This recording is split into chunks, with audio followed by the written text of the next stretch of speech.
당장 무릎을 꿇으라는 그들의 협박.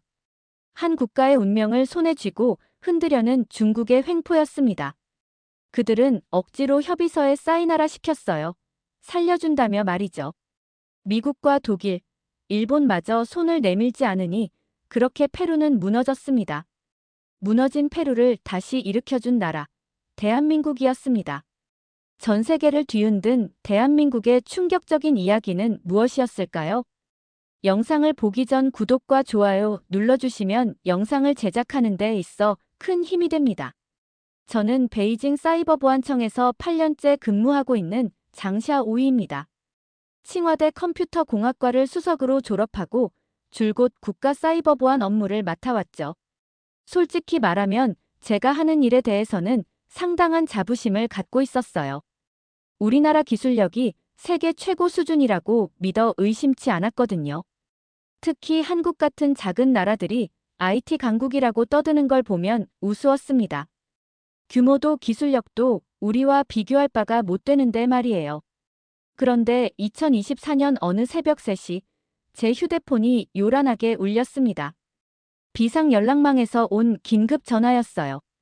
전화를 받자마자 들린 목소리는 다급했습니다. 페루에서 뭔가 큰 문제가 생겼다는 거였어요. 저는 잠이 확 깨더군요. 혹시 우리 시스템이 해킹당한 건 아닌지 걱정이 앞섰습니다. 급하게 옷을 입고 사무실로 향했어요. 새벽이라 그런지 베이징 거리는 한산했지만 제 마음은 복잡했습니다. 사이버보안청 비상상황실에는 이미 몇몇 동료들이 모여 있었어요. 다들 심각한 표정이었습니다. 상황을 파악해보니 정말 심각했어요. 페루 전체가 마비됐다는 거예요. 항만, 공항, 병원, 은행 모든 시설이 동시에 먹통이 됐다고 하더군요. 리마 공항에서는 관제탑이 작동하지 않아 모든 항공편이 취소됐고 칼라오 항구의 크레인들도 멈춰섰다는 보고가 들어왔습니다. 처음엔 당연히 외부 공격이라고 생각했습니다. 북한이나 미국 쪽에서 사이버 공격을 감행한 게 아닐까 하고 말이죠. 그런데 보고서를 자세히 들여다보니 뭔가 이상했어요. 공격 패턴이 일반적인 해킹과는 달랐거든요. 마치 내부에서 시스템을 일괄적으로 차단한 것 같았습니다. 저는 급하게 페루에 설치된 우리 시스템들을 점검하기 시작했어요. 지난 몇 년간 중국이 1대1로 사업의 일환으로 페루에 구축한 인프라들이 상당히 많았거든요. 통신망부터 전력망, 교통 시스템까지 우리 기술이 들어가지 않은 곳이 거의 없을 정도였습니다. 그런데 조사를 하면 할수록 이상한 점들이 발견됐어요. 시스템 로그를 확인해 보니 모든 장애가 새벽 2시 47분에 정확히 동시에 발생했다는 거예요. 이건 자연스러운 오류가 아니었습니다. 누군가 의도적으로 스위치를 내린 것 같았어요. 그것도 우리가 설치한 시스템에서 말이죠. 저는 점점 불안해지기 시작했습니다. 혹시 우리가 설치한 시스템에 뭔가 숨겨진 기능이 있는 건 아닌지 의심스러웠어요. 하지만 그럴 리는 없다고 스스로를 달랬죠. 우리는 페루를 돕기 위해 기술을 제공한 거니까요. 그런데 마음 한구석에서는 뭔가 잘못됐다는 직감이 계속 들었습니다. 저는 밤새 페루 시스템들을 분석했습니다. 커피를 몇 잔이나 마셨는지 기억도 안 나요. 그런데 포렌식 분석 결과를 보고 정말 충격을 받았어요. 페루 인프라에 설치된 우리 시스템 곳곳에 백도어가 숨어 있었거든요. 더 놀라운 건 킬 스위치까지 발견됐다는 겁니다. 처음엔 제가 뭔가 잘못 본 건 아닌가 싶어서 몇 번이고 다시 확인했어요. 하지만 결과는 같았습니다. 우리가 페루에 설치한 모든 핵심 시스템에 원격으로 작동을 중단시킬 수 있는 장치들이 심어져 있었어요. 이게 바로 페루 전체를 3분 만에 마비시킨 원인이었습니다. 저는 급하게 부서장님께 보고를 올렸어요. 이런 중대한 발견을 혼자 안고 있을 수는 없었거든요. 부서장님은 왕 실장이라는 분인데 평소에는 온화한 편이었습니다. 그런데 제 보고를 듣고 나서 표정이 싹 바뀌더군요. 왕 실장이 저를 조용히 불러내서 말하더라고요. 이건 원래 계획이었다는 겁니다. 당신은 그냥 복구만 담당하면 된다면서 다른 건 신경 쓰지 말라고 하더군요. 저는 그 말을 듣고 머리가 하얘졌어요. 원래 계획이었다니, 그럼 우리가 페루를 도운 게 아니라 통제하려고 한 거였나요? 왕 실장은 제 당황한 모습을 보더니 좀 더 자세히 설명해줬습니다. 1대1로 사업은 단순한 경제 협력이 아니라고 하더군요. 전 세계에 우리의 영향력을 확대하는 전략적 프로젝트라는 거예요. 그리고 그 일환으로 각국 인프라에 이런 장치들을 설치해왔다고 했습니다. 저는 정말 충격을 받았어요. 그동안 제가 기술로 세상을 더 좋게 만든다고 생각했는데 알고 보니 다른 나라를 통제하는 도구를 만들고 있었던 거죠. 마치 제가 속은 기분이었습니다. 아니, 실제로 속았던 거겠죠. 왕 실장은 제게 페루 복구 작업을 맡겼어요. 하지만 조건이 있었습니다. 페루 정부가 우리 조건을 받아들일 때만 복구해주라는 거였어요. 그 조건이라는 게 뭔지 물어보니 중국 기업들에게 더 많은 특혜를 주고 미국과의 군사 협력을 축소하라는 내용이었습니다. 저는 그제서야 깨달았어요. 기술 원조가 아니라 디지털 족쇄였다는 걸 말이에요. 우리가 도움을 준다고 생각했던 모든 일들이 사실은 다른 나라를 우리 뜻대로 조종하기 위한 수단이었던 겁니다. 그날 밤 집에 돌아가서도 잠을 이룰 수 없었어요. 며칠 뒤 왕 실장이 저를 다시 불렀습니다. 이번에는 새로운 임무가 있다고 하더군요. 페루에 한국 기술팀이 들어간다는 정보를 입수했다는 겁니다. 저는 한국이라는 말을 듣고 속으로 피식 웃었어요. 한국이 뭘 할 수 있겠어요. 우리도 해결하기 어려운 문제를 그 작은 나라가 어떻게 해결한다는 건지 의문이었습니다. 왕 실장은 제게 명령을 내렸어요. 모든 수단을 동원해서 한국 팀의 작업을 방해하라는 거였습니다. 페루가 우리 없이도 해결할 수 있다고 생각하게 만들면 안 된다고 하더군요. 저는 그 명령을 듣고 좀 이상하다는 생각이 들었어요. 왜 굳이 한국 팀을 막아야 하는 건지 이해가 안 됐거든요. 저는 한국 팀에 대한 정보를 수집하기 시작했습니다. 어떤 사람들이 오는지, 어떤 기술을 가져오는지 파악해야 방해 작업을 할 수 있으니까요. 그런데 정보를 모으면서 좀 이상한 점들을 발견했어요. 한국 팀은 18명으로 구성돼 있었는데 모두 각 분야의 전문가들이었습니다. 그것보다 더 놀라운 건 이들이 무상으로 기술 지원을 한다는 거였어요. 아무런 조건도 없이 그냥 도와준다는 겁니다. 저는 처음엔 믿기지 않았어요. 세상에 공짜가 어디 있어요.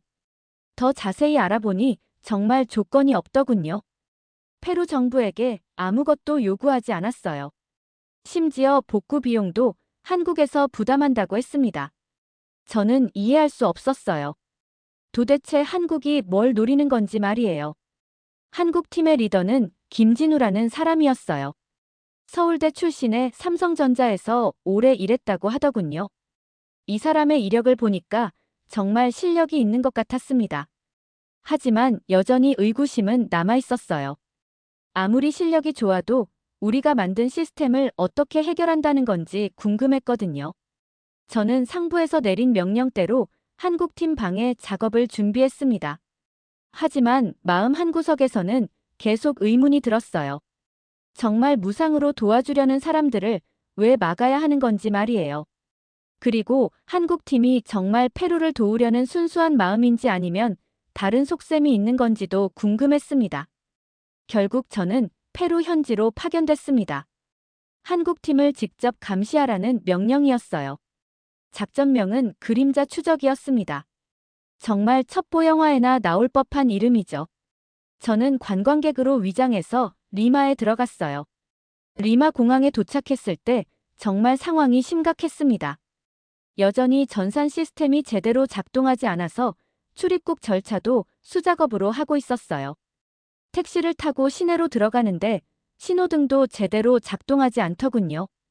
우리가 얼마나 큰일을 저질렀는지 피부로 느낄 수 있었습니다. 한국팀은 예정대로 도착했어요. 18명이 캐리어 10개만 들고 왔더군요. 저는 좀 실망했어요. 이런 거대한 문제를 해결하려면 엄청난 장비가 필요할 텐데 고작 캐리어 10개라니요. 역시 한국은 이런 큰 프로젝트 경험이 없어서 그런가 보다 싶었습니다. 저는 한국팀이 머무는 호텔 근처에서 그들을 관찰했어요. 김진우라는 팀장은 생각보다 차분해 보였습니다. 페루 정부 관계자들과 만나는 모습을 보니까 진지하게 이야기하더군요. 그런데 이상한 점이 있었어요. 다른 외국 기술진들과는 달리 한국팀은 거만하거나 우월감을 드러내지 않았습니다. 며칠째 관찰을 계속했는데 한국팀의 작업 방식이 독특했어요. 기존 시스템을 건드리지 않고 완전히 새로운 네트워크를 구축하고 있었거든요. 이건 정말 예상 밖이었습니다. 보통은 기존 시스템을 수리하거나 교체하는 게 일반적인데 말이에요. 저는 더 가까이에서 지켜보기 위해 작업 현장 근처에 계속 머물렀어요. 한국팀 사람들을 보니까 정말 열심히 일하더군요. 밤늦게까지 작업하는 모습을 보면서 저도 모르게 감탄했습니다. 이들이 정말 페루를 위해 일하고 있다는 느낌이 들었어요. 김진우 팀장이 현지 기술자들과 대화하는 것도 들어봤는데 정말 친절하게 설명해 주더군요. 복잡한 기술적인 내용을 쉽게 풀어서 말하고 현지 사람들이 이해할 때까지 참을성 있게 기다려 주었습니다. 저는 이런 모습을 보면서 점점 혼란스러워졌어요. 상부에서는 계속 방해 공작을 하라고 연락이 왔는데 막상 이들을 보니까 정말 선한 사람들 같았거든요. 과연 이런 사람들을 방해하는 게 맞는 건지 의문이 들기 시작했습니다. 그리고 한국에 대한 제 편견도 조금씩 바뀌고 있었어요. 한국 팀이 작업을 시작한 지 4일째 되던 날, 첫 번째 기적을 목격했습니다. 리마 국립병원의 의료망이 복구된 거예요. 저는 그 순간을 직접 봤습니다. 새벽 6시쯤이었는데 갑자기 병원 곳곳에서 환호성이 터져 나오더군요. 수술실 모니터들이 다시 작동하기 시작했고 중환자실의 생체 신호 측정기들도 정상으로 돌아왔어요. 의료진들이 눈물을 흘리며 서로 포옹하는 모습을 보니까 저도 모르게 가슴이 뭉클했습니다.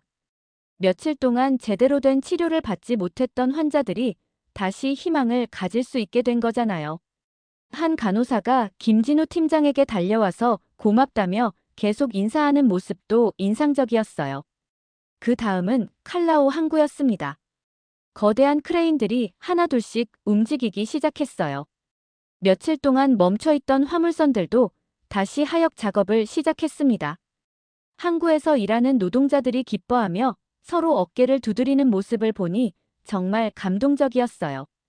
이들에게는 일자리가 곧 생기었으니까요. 한 크레인 기사가 저에게 말하더군요. 5일 동안 일을 못해서 가족들 먹여 살릴 걱정만 했는데 이제 다시 살 것 같다고 했어요. 해군 레이더 시스템도 복구됐습니다. 페루 해군 기지에 가서 확인해 봤는데 레이더 화면에 다시 신호들이 나타나기 시작했어요. 해군 장교들이 정말 안도의 한숨을 쉬더군요. 며칠 동안 영해 감시를 제대로 못했었거든요. 한 해군 대령이 김진우 팀장에게 우리나라 주권을 지킬 수 있게 해줘서 고맙다고 하더군요. 어촌 지역의 위성통신도 복구됐다는 소식을 들었습니다. 어민들이 다시 날씨 정보를 받을 수 있게 됐고 조난시 구조 요청도 가능해졌다고 하더군요. 한 어민 아저씨가 인터뷰에서 이제 안전하게 바다에 나갈 수 있게 됐다면서 한국에 정말 고맙다고 했어요. 페루 국민들의 여론도 급격히 바뀌었어요. 처음에는 한국에 대해 잘 모르던 사람들이 이제는 고마워하기 시작했습니다. 거리에서 태극기를 흔드는 사람들도 보였어요. 한 페루 아주머니가 김진우 팀장을 보더니 진심으로 고맙다며 전통 음식을 가져다주는 모습도 봤습니다. 저는 이런 모습들을 지켜보면서 점점 혼란스러워졌어요. 한국 팀이 정말 순수한 마음으로 페루를 돕고 있다는 게 명백했거든요. 그런데 상부에서는 계속 이들을 방해하라고 연락이 왔습니다. 디도스 공격을 준비하라는 지시까지 내려왔어요. 페루 언론들도 한국팀을 대대적으로 보도하기 시작했어요. 여론조사 결과도 나왔는데 페루 국민의 73%가 한국팀을 지지한다고 했습니다. 저는 이런 소식을 들을 때마다 마음이 무거워졌습니다. 마침내 결정적인 순간이 왔습니다. 베이징 본부에서 최후 통첩이 내려왔어요. 페루 전체 시스템을 전면 셧다운해서 한국팀의 작업을 완전히 무력화하라는 거였습니다. 왕 실장이 직접 전화를 걸어와서 말하더군요. 이번이 마지막 기회라고, 페루가 우리 없이도 된다고 생각하게 놔두면 안 된다고 했어요. 만약 명령을 거부하면 저에게도 좋지 않을 거라고 암시했어요. 그런데 한국팀은 이미 마지막 단계에 들어가 있었습니다. 기존 시스템에서 새로운 네트워크로 완전히 전환하는 작업이었어요. 김진우 팀장이 페루 대통령에게 설명하는 걸 들어보니 120초 안에 모든 시스템을 새로운 네트워크로 바꾼다는 거였습니다. 성공 확률이 85%라고 했어요. 페루 대통령은 고민 끝에 결단을 내렸어요. 전 국민에게 방송을 했습니다. 오늘 오후 3시에 120초 동안 모든 시스템이 멈출 수 있지만 그 후에는 완전히 자유로운 네트워크를 갖게 될 거라고 했습니다. 국민들에게 이해와 협조를 부탁한다면서 용기 있는 선택을 함께 하자고 호소했어요. 저는 그 방송을 들으면서 정말 떨렸어요. 베이징에서는 바로 그 순간을 노리고 전면 공격을 가하려고 했거든요. 120초 전환 작업이 실패하면 페루는 다시 우리에게 도움을 요청할 수밖에 없을 거라고 계산한 거죠. 오후 3시가 다가왔습니다. 리마 광장에는 수천 명의 시민들이 모여 있었어요. 병원에서도, 항구에서도, 군 기지에서도 모든 사람들이 카운트다운을 기다리고 있었습니다. 저는 그 광경을 보면서 가슴이 터질 것 같았어요. 베이징에서 최종 명령이 내려왔습니다. 지금 당장 전면 공격을 시작하라는 거였어요. 저는 컴퓨터 앞에 앉아서 손가락을 키보드 위에 올렸습니다. 하지만 도저히 엔터키를 누를 수 없었어요. 카운트다운이 시작됐습니다. 120, 119, 118. 페루 전 국민이 숨죽이며 기다리고 있었어요. 리마 광장에서는 사람들이 하나둘씩 숫자를 외치기 시작했습니다. 저는 그 순간 결단을 내렸습니다. 베이징의 명령을 거부하기로 한 거예요. 대신 한국팀의 작업을 보호하기로 했습니다. 저는 급하게 우리 시스템의 방어막을 강화했어요. 베이징에서 공격이 들어와도 한국팀의 전환 작업에 지장이 없도록 말이에요. 제 손이 떨렸지만 할 일은 해야 했습니다. 기술은 사람을 위한 것이라는 신념으로 버텼어요. 110초, 105초. 시간이 흐를수록 긴장감이 최고조에 달했습니다. 저는 계속 시스템을 모니터링하면서 한국팀을 보호했어요. 이게 제가 기술자로서 할 수 있는 마지막 양심이었습니다. 마침내 기적이 일어났습니다. 120초 카운트다운이 끝나자 페루 전역의 불빛이 다시 켜지기 시작했어요. 하나둘씩 시스템들이 새로운 네트워크에 연결되면서 정상 작동을 시작한 거죠. 리마 광장에 모인 시민들이 일제히 환호성을 질렀습니다. 저는 그 순간을 지켜보면서 눈물이 났어요. 제가 보호한 덕분에 한국팀의 작업이 성공할 수 있었거든요.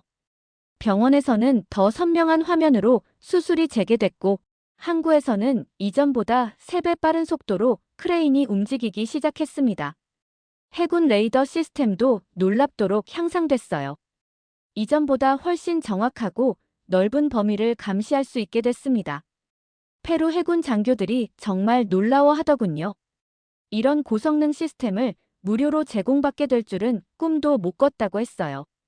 김진우 팀장이 페루 대통령에게 말하는 걸 들었는데 정말 감동적이었습니다. 성공한 공은 모두 페루가 가져가라고 하더군요. 자신들은 그저 도움을 준 것뿐이라면서 말이에요. 이런 겸손한 모습을 보니까 한국에 대한 제 편견이 완전히 바뀌었어요. 한국이 이렇게 대단한 나라였다니 정말 몰랐습니다. 페루 시민들이 태극기와 페루 국기를 함께 흔들며 축제를 벌이는 모습을 보니까 정말 뿌듯했습니다. 리마 시내 곳곳에서 한국에 대한 감사 인사가 이어졌어요. 한 어린 소녀가 김진우 팀장에게 그림을 선물하는 모습도 봤는데 그 그림에는 한국과 페루가 손을 맞잡고 있는 모습이 그려져 있었습니다. 그 아이의 순수한 미소를 보니까 저도 마음이 따뜻해졌어요. 하지만 저는 더 큰 결단을 내려야 했어요. 이런 일이 페루에서만 일어나는 게 아니라는 걸 알았거든요. 세계 곳곳에서 똑같은 디지털 족쇄가 채워지고 있었습니다. 저는 더 이상 침묵할 수 없었어요. 양심이 허락하지 않았습니다. 저는 중국 정부의 디지털 드래곤 계획 문서를 유출하기로 결심했습니다. 중남미 15개국에 대한 디지털 식민지화 계획과 각국 내부 협력자 명단이 담긴 기밀 문서였어요. 이 문서를 블록체인에 저장해서 조작할 수 없도록 만들었습니다. 세계가 알아야 할 진실이라고 생각했어요. 기술이 소수의 권력자들에 의해 악용되어서는 안 된다고 믿었거든요. 저는 조국을 배신하는 게 아니라 진짜 조국의 명예를 지키는 거라고 스스로를 달랬습니다. 제가 유출한 디지털 드래곤 문서는 전 세계에 엄청난 파장을 일으켰습니다. 각국 정부들이 긴급히 자국의 중국 기술 인프라를 점검하기 시작했어요. 정말 놀랍게도 대부분의 나라에서 비슷한 백도어와 킬 스위치가 발견됐습니다. 칠레, 콜롬비아, 브라질 등 중남미 국가들이 페루의 성공 사례를 보고 한국에 도움을 요청했어요. 한국 정부도 적극적으로 나서서 디지털 자유연합이라는 국제기구 창설을 제안했습니다. 기술을 통한 진정한 국제 협력을 위한 조직이었죠. 중국 정부는 국제적으로 큰 비난을 받았습니다. 여러 나라에서 중국 기술 기업들에 대한 제재가 이어졌어요. 저는 정치적 망명을 신청할 수밖에 없었습니다.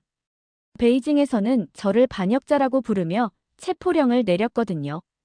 한국이 저를 받아준다고 했을 때 정말 고마웠어요. 서울에 도착한 첫날부터 한국 사람들의 따뜻함을 느꼈습니다. 공항에서 김진우 팀장이 직접 마중 나와줬어요. 저를 범죄자가 아니라 양심적인 기술자로 대해주더군요. 정말 감사했습니다. 인천공항에서 서울로 가는 길에 김진우 팀장이 말하더라고요. 용기 있는 선택을 한 당신을 존경한다고 했어요.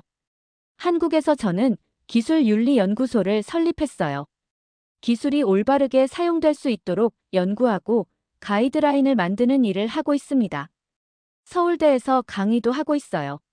학생들에게 기술의 사회적 책임에 대해 가르치고 있습니다. 처음엔 언어 때문에 어려웠지만 한국어를 열심히 배워서 이제는 자연스럽게 강의할 수 있게 됐어요. 학생들이 정말 열심히 들어주더군요. 한국 생활도 점점 적응이 됐습니다. 처음엔 김치가 너무 매워서 먹지 못했는데 이제는 김치찌개를 좋아하게 됐어요. 한국 사람들이 정말 정이 많다는 걸 느꼈습니다. 연구소 직원들도 저를 가족처럼 대해줬어요. 명절 때마다 집에 초대해서 함께 음식을 나눠 먹기도 했습니다. 1년 후 유엔에서 연설할 기회를 얻었습니다. 그때 제가 한 말을 지금도 기억해요. 기술에는 국경이 있어도 양심에는 국경이 없다고 했죠. 모든 기술자들이 인류를 위해 일해야 한다고 강조했습니다. 그 연설을 듣고 많은 나라 사람들이 박수를 보내줬어요. 페루 대통령도 참석해서 저에게 감사 인사를 전했습니다. 페루는 이제 진정한 디지털 강국으로 발전하고 있어요. 한국의 도움으로 구축한 시스템을 바탕으로 GDP가 12%나 성장했습니다. 다른 남미 국가들에게 기술을 수출하는 나라로 변신했어요. 정말 놀라운 변화였습니다. 페루가 이제는 다른 나라를 도와주는 위치에 서게 됐다니 정말 감동적이었어요. 디지털 자유연합은 이제 50개국이 넘는 회원국을 보유한 국제기구가 됐습니다. 각국이 서로의 기술을 공유하고 디지털 주권을 지키기 위해 협력하고 있어요. 제가 작은 양심으로 시작한 일이 이렇게 큰 변화를 만들어낸 걸 보면 정말 뿌듯합니다. 지금 생각해보니 그때 제가 한 선택이 옳았다고 확신해요. 한국에서 새로운 삶을 시작하면서 기술이 정말 사람을 위한 것이 될 수 있다는 희망을 갖게 됐습니다. 앞으로도 모든 기술자들이 양심을 가지고 일할 수 있는 세상을 만들기 위해 계속 노력할 거예요. 이번 사연은 여기까지입니다. 오늘 사연은 어떠셨나요? 오늘의 사연이 마음에 드셨다면 좋아요 한번 부탁드립니다. 여러분의 좋아요와 구독은 영상을 만드는데 큰 힘이 됩니다. 긴 영상 시청해주셔서 감사합니다. 오늘도 행복이 넘치는 하루 되세요.